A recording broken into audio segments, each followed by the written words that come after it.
না, খোলার ব্যাপারে তুমি কিছু বলছি না, যেটা মহামান্য হাইকোর্ট নির্দেশ দিচ্ছে সেই মতো এটা বন্ধ আছে।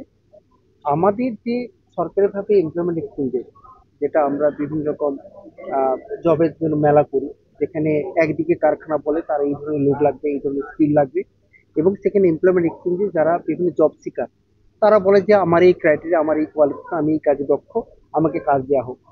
এইটাকে আমাদের উৎকর্ষ বাংলার মাধ্যমে এখানে জব ফেয়ার হয়েছিল। এখানে হলদিয়াতে বাইরে থেকে 5টা জব ফেয়ার হয়, এবং সেখান থেকে প্রায় 1000 মতো লোককে কিন্তু সেখানে কাজ দেওয়া হয়েছে। ফলে যেটা আমাদের সরকারিভাবে যেটা রয়েছে এমপ্লয়মেন্টের মাধ্যমে, সেটা চলছে, সেটা চলবে, উৎকর্ষ বাংলার মধ্যে নিয়োগ চলবে। এই আলোচনাতে একটা বিষয় উঠে এলো যে গেট পাস নিয়ে নানান সমস্যার কথা শোনা গেল। তো সেক্ষেত্রে যে একটা প্রস্তাব এলো যে অনলাইন মানে বায়োমেট্রিক, এই বিষয়টা নিয়ে কি জেলা প্রশাসন হিসেবে আপনি ইন্ডাস্ট্রিগুলোকে চিঠি দেবেন কেন, না, আজকে তো আবেদন সবাইকে করবেন? আমি ওপেন আহ্বান জানালাম যে সব জায়গায় বায়োমেট্রিক পদ্ধতি একটা স্বচ্ছ পদ্ধতি, অর্থাৎ প্রত্যেকে আসবে, যে কাজ করার, যার আইডেন্টি রয়েছে, আইডেন্টি কার্ড রয়েছে, তো যে কাজ পেয়েছে সে আসবে, তার বায়োমেট্রিক হবে, তাহলে সে কাজে ঢুকবে। ফলে গেট পাস নিয়ে আমরা অনেক সময় অনেক কিছু সমস্যার সম্মুখীন হই, অনেক কিছু অভিযোগ পাই। ফলে যাতে এখান থেকে আমরা বেরোতে পারি সেই জন্য সবাইকে আমি অনুরোধ করলাম যে আপনারা বায়োমেট্রিক চালু করুন, এটা আমার রিকোয়েস্ট থাকবে।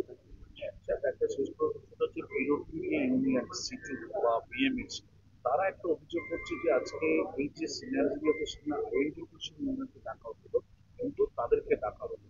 এই না, বিষয়ে আমরা কাউকে ডাকিনি, কোনো আইডেন্টি পিরিয়ডকে ডাকি, এটা সরকারিভাবে সিআরপি যেভাবে রেগুলারলি পিরিয়ডিকলি হয়, সরকারিভাবে এখানে সব দপ্তর আধিকারিকরা থাকেন, এখানে যারা ইন্ডাস্ট্রিজ তারা থাকেন, যারা অর্গানাইজেশন রান করান, তাদের কোনো কোথাও সমস্যা হচ্ছে, ল্যান্ডের সমস্যা হচ্ছে কিংবা জলের সমস্যা কিংবা রাস্তা হচ্ছে কিনা, কোথায় কি সমস্যা আছে, অর্থাৎ সেখানে অনেকে পলিউশন ক্লিয়ারেন্স পায় না, অনেকে ফায়ার লাইসেন্স পায় না, অর্থাৎ তাদের কাজ করতে গিয়ে এক্সপেন্সের জন্য কোথাও যদি কোনো প্রবলেম থাকে, সেটা নিয়ে আমরা সিনারি মিটিং করি। আজকে কিন্তু সেই ধরনের মিটিং, এখানে কিন্তু আমরা কাউকে অফিসিয়ালি কাউকে ডাকিনি।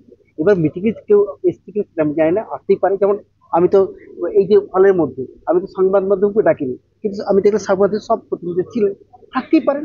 ফলে আমাদের যা কিছু discussion open, clear and transparent আছে, সুতরাং সবার সামনে সেটা আলোচনা করেছে। Sir, thank you. স্যার রাস্তা একটু স্যার রাস্তা নিয়ে বলছি স্যার, রাস্তাগুলো তো বললেন যে হবে, প্রতিশ্রুতি দিলেন, কিন্তু রাস্তাগুলোতে যে গভীর গভীর গর্ত রয়েছে রাস্তার উপরে, সেইগুলো আপাতত মেরামতের জন্য কোনো কি ব্যবস্থা করতে হবে? যা সেটাই তো হচ্ছে না। বললাম যে রাস্তার জন্য যে আজকে ডিমান্ড উঠে এসেছে যে কতগুলো মেন রাস্তাকে রিপেয়ার করতে হবে, এইচডি অলরেডি টেক আপ করেছে, তারা কাজগুলো শুরু করবে।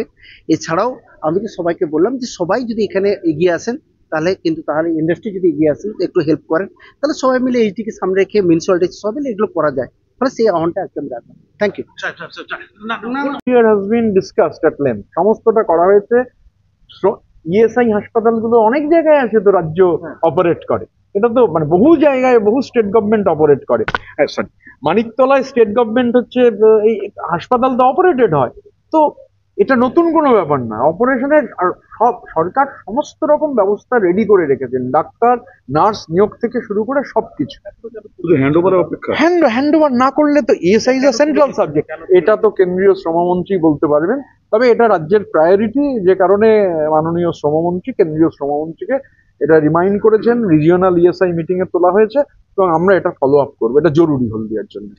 হলদিয়ায় যে প্রচুর বেকার যুবক যারা চাকরির জন্য ঘুরে বেড়াচ্ছে বিভিন্ন প্রান্তে, এখানে কি মানে যে সমস্ত ইন্ডাস্ট্রি আছে তাদের কি চাহিদা সেভাবে নেই বলে কমে যাচ্ছে, সেই জন্য কি প্রচুর বেকার যুবক বেরিয়ে যাচ্ছে? না না, তার এই সমাধানে তো কিছু? ধরুন ধরুন পোর্টালের যে ডিটেল আমরা দেখতে পাচ্ছি, পোর্টালের যে ডেটা অ্যাভেলেবেল, পোর্টালের ডেটায় টোটাল অ্যাপ্লিকেশন রিসিভ 22-23, 23-24 এবং 24-25-এ পোর্টাল যতক্ষণ কাজ করেছে 1,82,901 জন অ্যাপ্লাই করেছেন, এবং সংখ্যাটা কিন্তু কম নয়।